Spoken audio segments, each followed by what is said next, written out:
There are several methods for lengthening stitches. The simplest one is just to use a separate strand of yarn and to manually knit the stitches whatever size you need them to be. But there's a better method once you learn to manipulate the stitch size dial and the holding position on your carriage. Let's assume that I want to use these 6 needles and these 6 and these for some sort of an elaborate texture that's going to require very large stitch sizes. But the background is fine on a normal stitch size, for example a size 5 stitch in these areas, but I'm going to need as large as a size 10 in these areas. So what I'll do is knit each of these sections separately and rely on the stitch size dial to provide the differences. I want to knit just this first section on the right, so I'm going to hold all of the other needles and knit 1 row from right to left. Once those needles have knitted, I'll put them into holding position, back up the carriage so it's always starting on the right, and bring the next group of needles into a position where they can begin knitting, and change the stitch size so that they knit on a size 10. Knit those 6, hold them, and back up the carriage. Drop my dial down to a 5 for the next group of background stitches. Knit,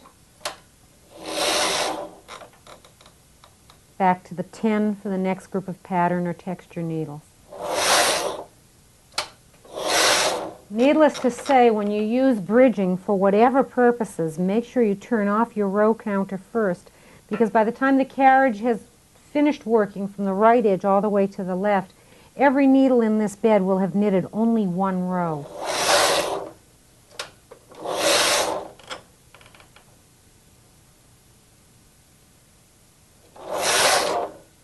There. Now, no matter what the row counter says, each needle has knitted once, and that's all I'd want registered. So what I'd do is just turn the row counter by 1 number and put my automatic counter back on to continue knitting.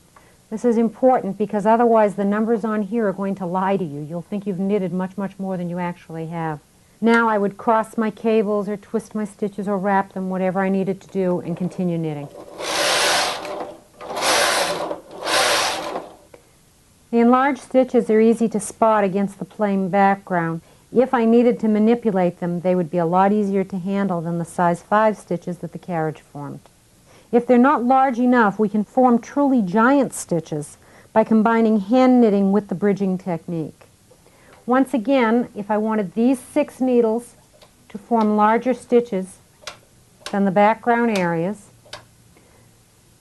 I'll treat them differently than I would the background. The background or the bridge areas will all knit on a size 5 stitch, but the 6 stitches in each group will be hand knitted. I'm going to knit the first section and hold it, and before I return the carriage, I'll hand knit the 6 needles all the way back to non-working position. They're as far back in their tracks as they can go, and this is the largest size stitch that I can form on a single bed machine. As long as they're all the way back in their slots, they won't knit.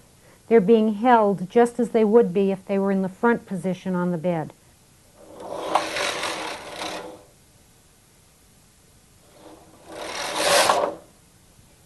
Now, it's easy to see that the needles that were hand knitted are considerably larger. Those stitches are considerably larger than the background stitches on either side of them.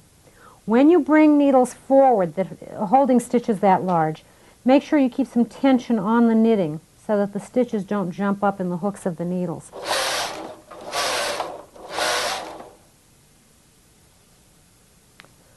Although not all stitch designs require lengthening, many do, and bridging is a method that I rely on over and over again. Now, let's take a look at some of my favorite hand-manipulated techniques.